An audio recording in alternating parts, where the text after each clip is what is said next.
이렇게 재미있는 설교, 내 귀에 쏙 들어오는 설교를 하라. 그리고 감동적인 설교를 하라.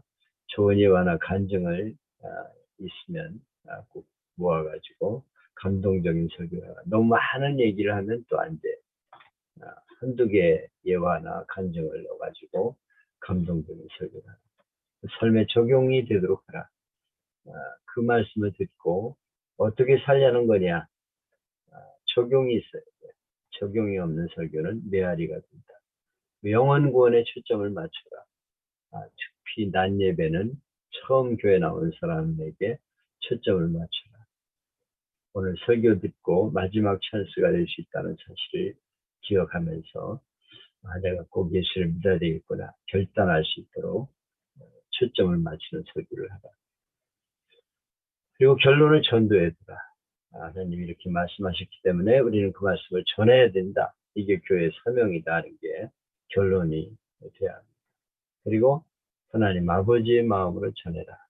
하나님 같으면은 이 말씀을 어떻게 전했을까?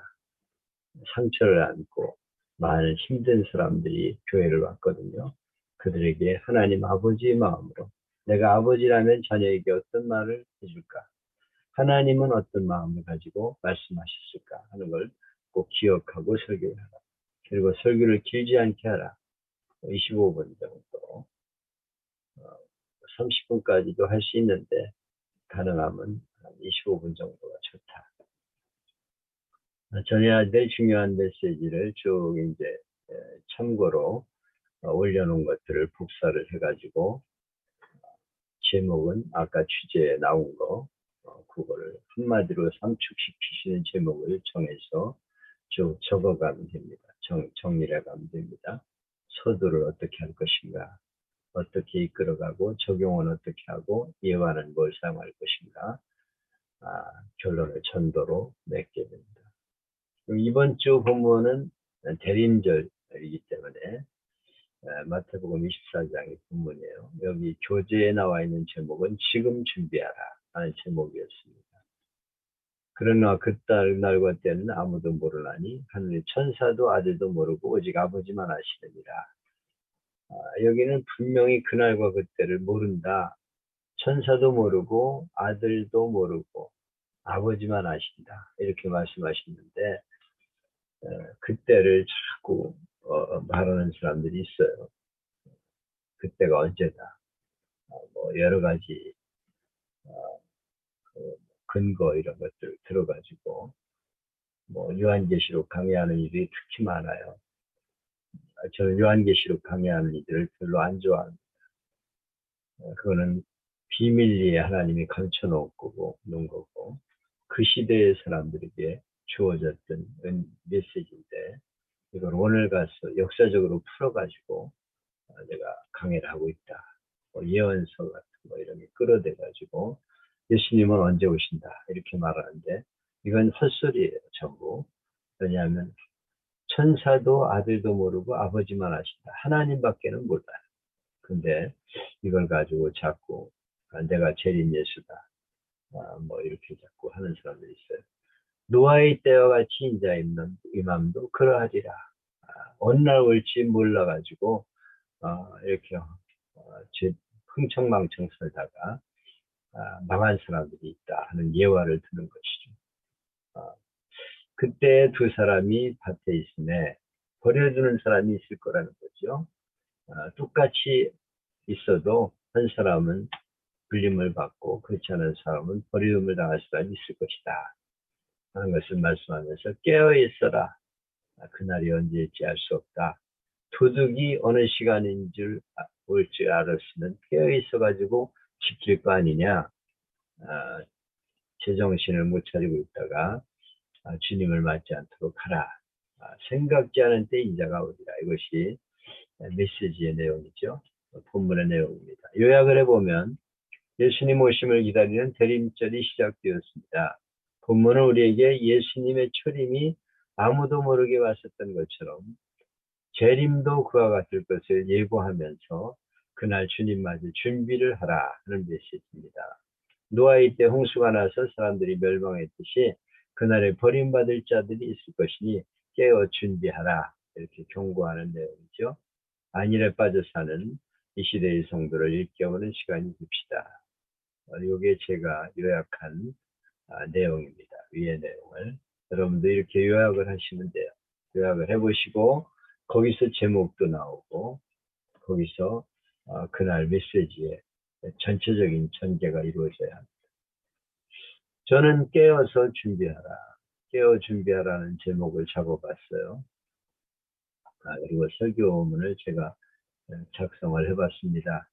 이 본문을 가지고 설교한 거는 내가 못 찾겠더라고요. 설교를 하긴 했었을 텐데, 그리고 강의 설교 때 주로 많이 했어요. 근데 이 설교를 특별히 내가 주제별로 해놓은 게 없어서 따로 준비를 했습니다. 오늘부터 크리스마스 전까지 4주간, 이번 주죠. 이번 주부터 크리스마스 전까지 4주간을 대림절이라고 부르죠. 예수님의 성탄과 다시 오실 재림을 준비하는 시간이 바로 이 시간이죠. 예수님의 성탄을 맞이하면서 이 땅에 다시 오실 예수님을 준비하는 그런 주간이 대림절입니다.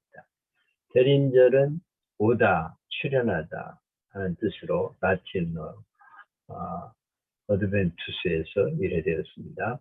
세상 달력은 1월부터 시작되지만 교회 달력은 이번 주부터 대림절부터 시작이 됩니다. 이 대림절은 교회적으로 한 해의 시작이다. 그런 뜻도 있어요. 대림절의 특징은 기다림에 있죠. 우리 인생은 기다림의 연속이라고 할 수 있어요. 버스 정류소에서 버스를 기다리든가, 찻집에서 친구를 기다리든가, 주부는 월급날을 기다리든가, 회사원은 휴가를 기다리든가, 학생은 합격 발표를 기다리고, 결혼한 사람은 결혼 날짜를 기다리고, 우리 성도는 뭘 기다려야 될까? 이 땅에 오실 주님, 이 성탄을 맞이하면서 다시 오실 주님을 맞이하도록 깨어 준비하는 성도가 되어야 한다. 우리 성도에 있어서 제일 중요한 건 주님을 맞이할 때 어떤 모습이냐 하는 것이죠. 우리가 언제 죽을지 모르잖아요. 이것은 예수님의 재림인 동시에 내가 주님 앞에 가는 시간이 될 수도 있어요. 제가 이번 주간에도 오늘도 이제 카톡에 올릴 텐데 아주 가까운 목사님 한 분이 어저께 돌아가셨습니다. 아침에 설교를 하려고 교회에 갔는데 카톡으로 문자가 들어왔어요. 그분 카톡인데 아버님이 돌아가셨다고 그런 문자를 보내와서 깜짝 놀랐습니다. 얼마 전까지 만나신 분인데 그분이 이제 먼저 가셨죠. 천국에 가셨을 텐데 우리도 그분이 나보다 3살 위에 78살인데 이렇게 가셨습니다. 건강하시던 분이 이렇게 떠나셨어요. 폐렴 때문에 가셨다고요. 여러분 폐렴 주사를 꼭 맞으셔야 됩니다. 폐렴 예방 주사 꼭 맞으셔야 돼요. 나이 드신 분들은 폐렴 예방 주사를 꼭 맞으라고 그러셔야 됩니다. 이 폐렴이 아주 굉장히 치명적이에요. 그래서 이분은 뭐 갑자기 이렇게 폐렴으로 가셨어요. 우리가 주님을 맞이할 준비를 항상 하면서 이렇게 대기를 해야 되죠. 47년에 핵무기가 개발되면서 과학자들은 지구 종말을 경고하는 최후 심판 시계를 만들었어요. 그래서 지구 종말 시간을 자정에 맞춰 놓고 1953년 미국이 수소폭탄을 만들자 시계바늘이 자정 2분 전이다. 이제 세상의 종말은 2분 전이다. 이렇게 자정을 2분 전으로 맞췄어요. 수소폭탄 한두 개면 지구가 종말을 맞을 수 있으니까. 지금까지 13번 시계바늘이 앞뒤로 움직였는데 이거는 제가 한 10년 전에 설교한 내용입니다. 13번 시계바늘이 움직였어요. 그 후에도 아마 움직였을 거예요. 1991년 미국과 러시아가 군비 조약을 맺었을 때는 17분으로 뒤로 물러갔어요. 그리고 99년 파키스탄과 인도가 핵무기 실험에 성공하자 다시 9분 전으로 앞당겼습니다. 이렇게 과학자들은 지구가 완전히 멸망할 수 있다고 경고하면서 역사가 지구 환경이 나빠진다. 뭐 여러 가지로 지금 종말을 예고하고 있어요. 지구의 종말이 예수님 재림하는 심판날이죠. 만물은 시작이 있으면 끝이 있죠. 씨를 심을 때가 있고 추수할 때가 있고 태어날 때가 있고 숨질 때가 있고 우주도 창조될 때가 있고 종말이 있습니다. 모든 것의 시작과 끝이 있다는 것이 기독교의 역사관이에요. 기독교 역사관은 직선적입니다. 불교는 돌고 돌아요.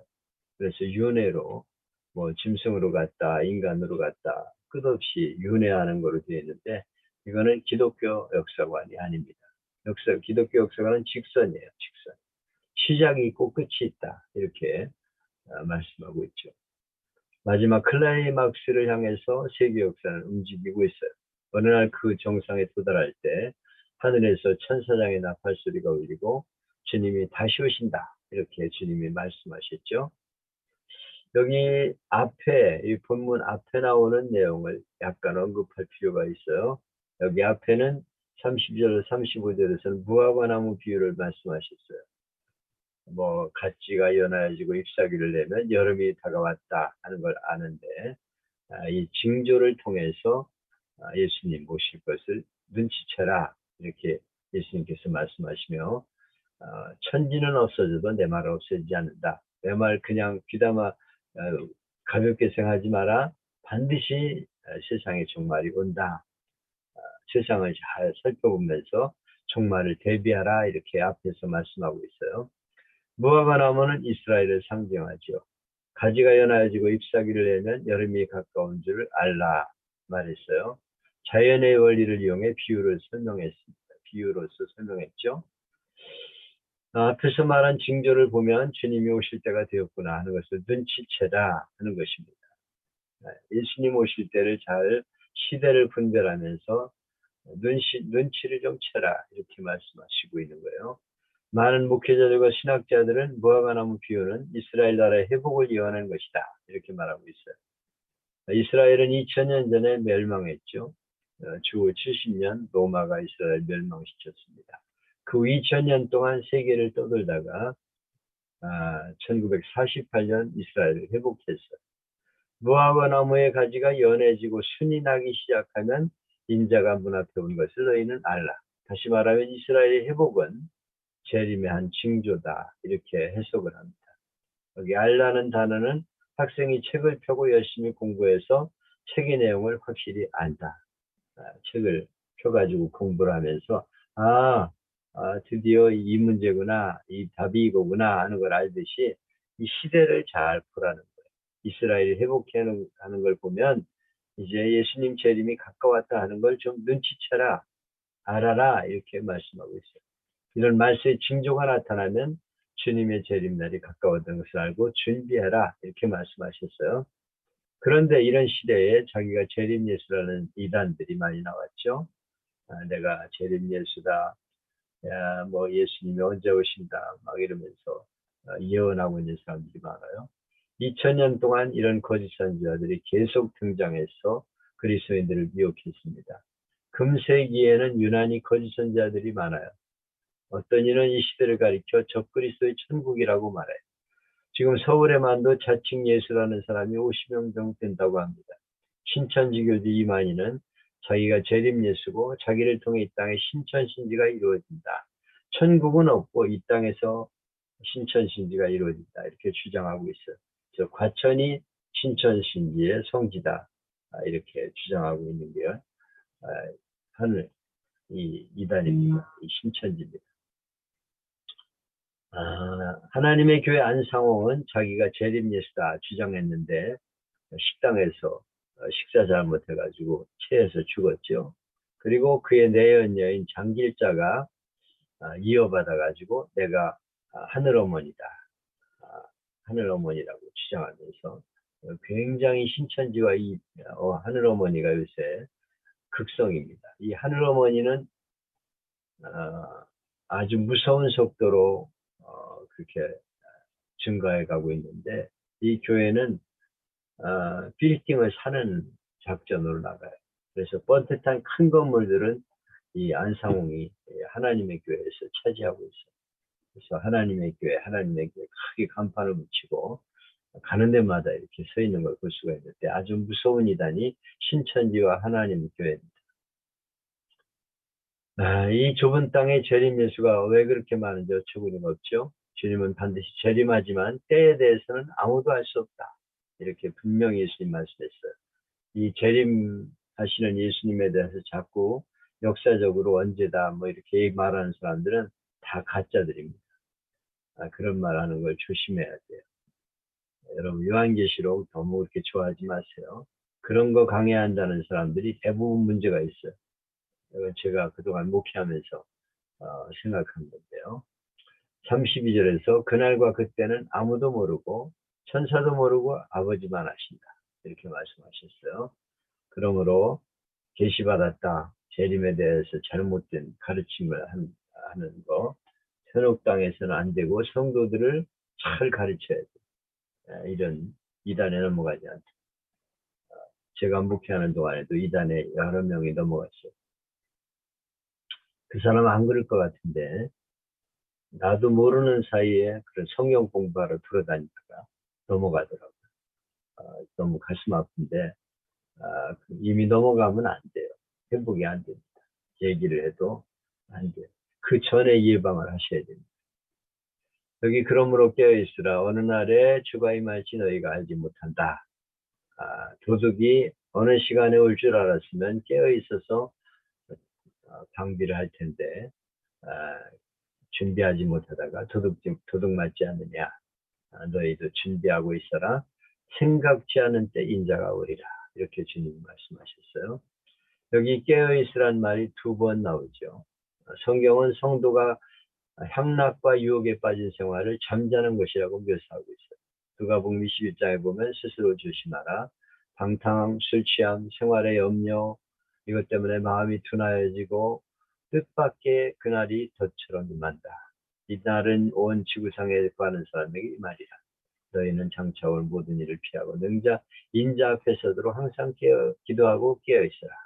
말씀하고 있어요. 여기 이런 생활의 유혹이 세상 향락에 빠져 있다가 이렇게 주님을 맞이하게 된다. 준비 없이 맞이하게 된다고 말씀하고 있어요. 성경에는 예수님이 다시 오신다는 말씀이 구약의 1845년, 신약의 318번 언급되어 있어요. 누가 자세히 드셨죠?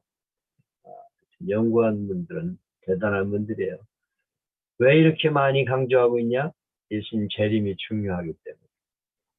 재림은 확실한 사실이고 우리가 정말 중요하게 생각할 사실이기 때문에 이렇게 많이 언급하고 있어요.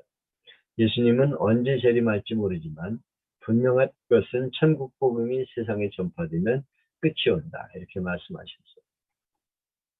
지금 전 세계에 복음이 거의 다 들어가 있어요. 아주 미전도 종족이 있긴 있지만 거의 다 들어가 있는 상태입니다. 예수님 재림이 가까운 것은 확실한 것이죠. 주님이 다시 오실 때 나타날 모든 증거들이 확실합니다. 내가 진실로 너에게 이르노니 이 시대가 가기 전에 이런 일들이 이루어질 것이고 천지는 없어져도 내 말은 없어지지 않는다. 이 세상이 종말이 와도 내 말은 확실하다. 이렇게 말씀하셨어요. 절대로 이 말은 사실인 줄 명심해라. 이렇게 말씀하고 있습니다. 예수님 말씀의 특징을 노아의 때같이 인자의 임함도 그러하리라. 홍수전에 노아가 방주 들어가기까지 사람들이 먹고 마시고 장가들고 시집가고 있으면서 다시 말하면 하나님 섬기는 일, 영적인 일에 관심이 없이 쾌락과 탐욕을 추구하다가 종말을 맞이하게 될 것이다. 종말에 대해서 아무리 말을 해줘도 주님의 재림이 다가오면 알지 못하고 세상에 빠져 살아가고 있다는 것. 홍수가 나서 저희를 멸할 때까지 깨닫지 못하였으니 인자의 임함도 그러하리라. 이렇게 주님은 말씀하셨어요. 예수님이 이 땅에 오실 때 누가 들림을 받습니까? 예수님을 나의 구주, 나의 구원자로 믿은 사람. 그들이 구원받습니다. 행위 구원이 아니에요. 너희가 그 은혜를 인하여 믿음으로 말미암아 구원을 얻었으니 이것이 너희에게서 난 것이 아니라 하나님의 선물이라. 에베소 2장 말씀을 확실하게 전해줘야 합니다. 내가 부족해도 괜찮아. 거룩하지 못해도 나를 위해 십자가에 달려 죽으신 예수님, 구원과 영생을 값없이 주신 그분이 나의 구주임을 믿는 사람은 올라가게 됩니다. 주님 나를 구원해 주세요. 저는 죄인입니다. 이 한마디 기도가 구원하는 것이죠. 주님 오실 때 들려 올라가는 사람이 되는 것입니다. 두 사람이 탁구 치다가 한 사람은 가고 한 사람은 남고, 축구하다가 한 사람은 가고 패스 받을 사람이 사라지고, 택시를 탔는데 운전사가 사라지고 승객들이 남아. 그래가지고 전봇대에 부딪히고 난리가 나고, 부부가 몇십 년 같이 살다가 아내는 가고 남편은 남고, 이게 예수님 말씀하신 이야기예요. 우리 앞에 분명히 다가온다고 말씀하고 있습니다. 그래서 오늘 이 시간에 여러분이 구주로 예수님을 고백하시기 바랍니다. 믿음 하나로 구원받기 때문에 여러분 자신이 구원을 먼저 받아야 되죠. 그래서 영원한 생명의 소망을 가지고 살아야 됩니다. 그래서 영접 기도를 이 설교를 하면서 반드시 시키세요. 어저께는 감사주일인데 제가 영접 기도를 시켰습니다. 왜 시켰느냐? 우리가 감사한 거 많지만은 예수 믿고 영원한 생명을 얻었다는 것이 최고로 감사한 거다. 근데 혹시 이 자리에 예수를 안 믿는 이들이 있을지 모르니까 따라해라. 영접 기도를 복음 제시하면서 영접 기도를 간단히 시켰어요. 전부가 다 따라하게 했습니다.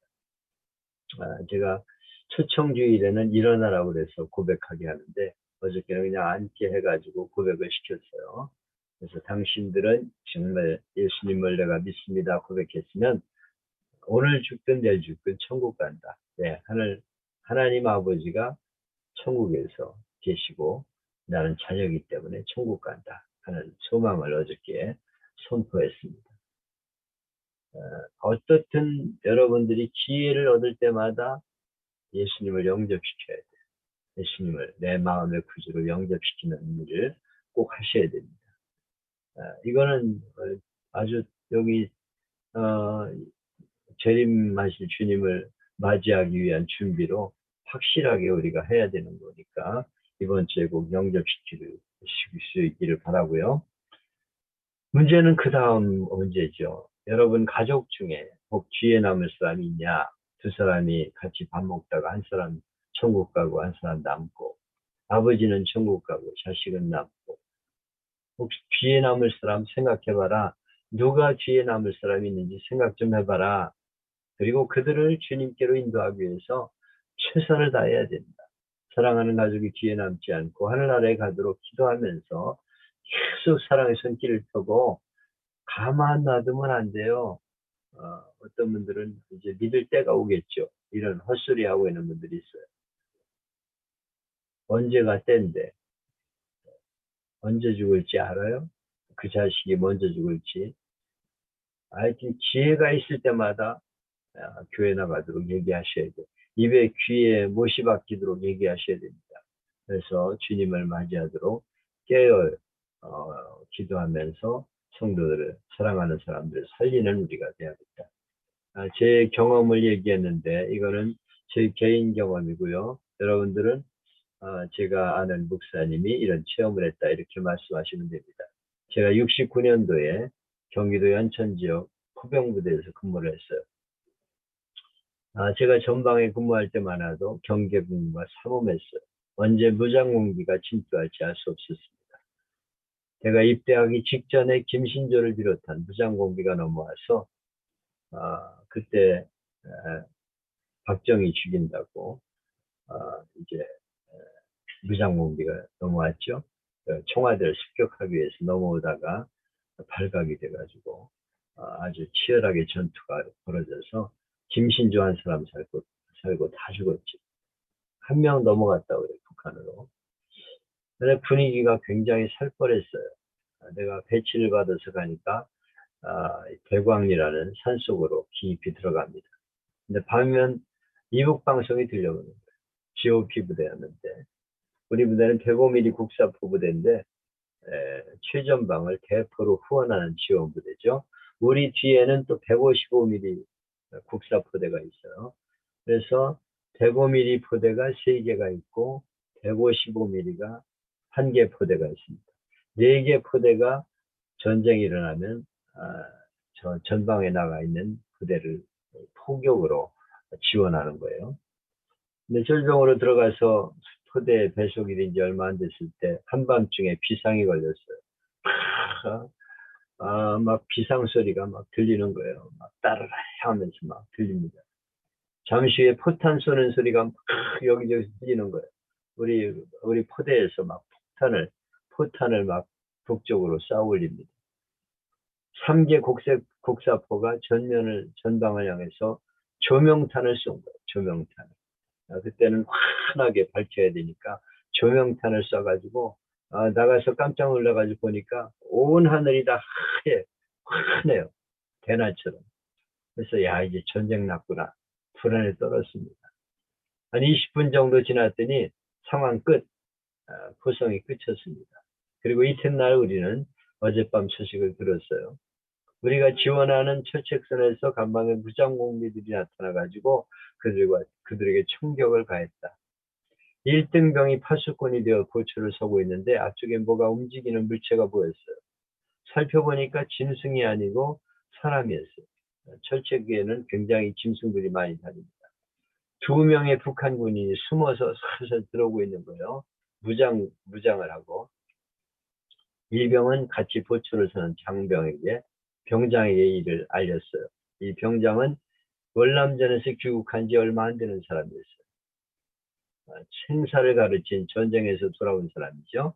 그는 즉시 상황의 심각성을 알아차리고 윗사람에게 연락을 하고 상부의 지시를 받아 일제히 사격을 개시했습니다.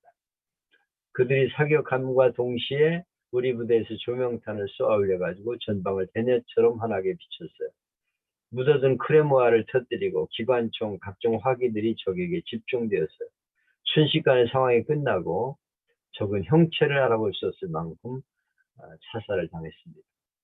당시는 가끔 적들이 내무반에 침투해가지고 우리 병사들이 목을 잘라가거나 폭탄을 던져서 많은 사람을 죽이는 사건이 있었기 때문에 이 보추병이 세운 공적이 컸어요. 그래서 일병과 병장이 1계급, 부대장이 1계급 특진, 그리고 일병과 병장도 1계급 특진, 보너스 휴가를 받았습니다. 파수꾼의 사명을 다했기 때문에 상을 받은 거죠. 그들 덕분에 부대가 피해가 없었어요. 그들이 깨어 있었기 때문에 사고를 막을 수 있었다. 우리가 깨어서 이 시대를 경고할 수 있어야 된다. 우리 가족을 경고하고 우리의 주위에 있는 사람들에게 잘 얘기를 해서 그들을 주님 앞으로 인도할 수 있어야 된다. 2차 대전 영웅 미국의 더글라스 메가드 장군은 작전에 실패한 지휘관은 용서받을 수 있지만 경계에 실패한 지휘관은 용서받을 수 없다. 작전은 실패할 수 있어요. 그러나 경계에 실패한 지휘관은 용서가 안 된다. 이렇게 말을 했어요. 경계 근무를 소홀히 하면 적들이 침투하는 날에 전 부대가 피해를 당하고 후방의 국민들이 피해를 입게 되는 것이죠. 우리 성도는 하나님이 시대에 세우신 문지기고 파수꾼들이에요. 성경에는 성도들을 파수꾼이라고 말하고 있습니다. 그래서 이단인 여호와의 증인이 파수대 이래가지고 책자를 발간하고 있는데 이단이 이용하는 것이고 우리는 이 시대의 파수꾼이에요. 내가 정신을 차리고 사명을 잘 감당하면 많은 영혼을 구원할 수 있어요. 우리 가족을 구원할 수 있습니다. 내가 정신 못 차리고 뭐 괜찮아 이러고 있다가는 우리 가족인 많은 사람들이 멸망을 향해 가게 되는 것이죠. 그래서 우리는 기도로 깨어서 가정과 교회를 지켜야 된다. 적군이 오면은 나팔을 불러 경계하고 사이렌을 울리듯이 이 시대의 위험을 알려줘야 한다. 마지막 때가 다가왔다는 것을 전하고 지옥으로 가는 생명을 살리는 것이 우리가 해야 됩니다. 그때 우리는 주님의 날에 부끄러움을 당하지 않게 된다. 사명을 잘 감당한 사람은 신바람이 나겠죠. 하나님께 가서 칭찬과 존귀와 영광을 받게 될 것이고 그냥 세상을 바라보고 산 사람은 책망을 받고 후회하게 될 것입니다. 그날에 너는 내가 맡긴 사명을 잘 감당했냐 이렇게 물어보면 저는 별로 한 일이 없는데요. 이러면 책망을 받을 수밖에 없죠. 내가 복음을 전해 몇 명의 영혼을 구원했습니다. 몇 명을 내가 제자 양육을 했습니다. 주님 맡겨주신 교회를 부흥시켰습니다. 이렇게 말할 때 칭찬과 영광을 받게 될 것이다. 이 대림절에 역사적인 종말과 개인의 종말이 눈앞에 다가옴을 잊지 말고 주님 앞에서 날 부끄러움이 없도록 깨어 기도하며 전도에 힘쓰는 성도가 되자. 여러분이 작정하신 예비신자 절대 포기하지 마라. 가족들이나 여러분이 기도하는 사람 끝까지 포기하지 말고 저들을 전도해서 하나님의 나라로 인도하는 우리가 되어야겠다. 이 시대의 파수꾼의 사명을 감당하자 하는 그런 설교가 이번 주에 설교가 되겠습니다. 그래서 이 설교를 참고하셔가지고 여러분이 설교를 잘 작성하셔서 깨어있는 성도로 만드는 준비하는 성도로 만드는 이번 주간이 될 수 있기를 바랍니다. 이상입니다.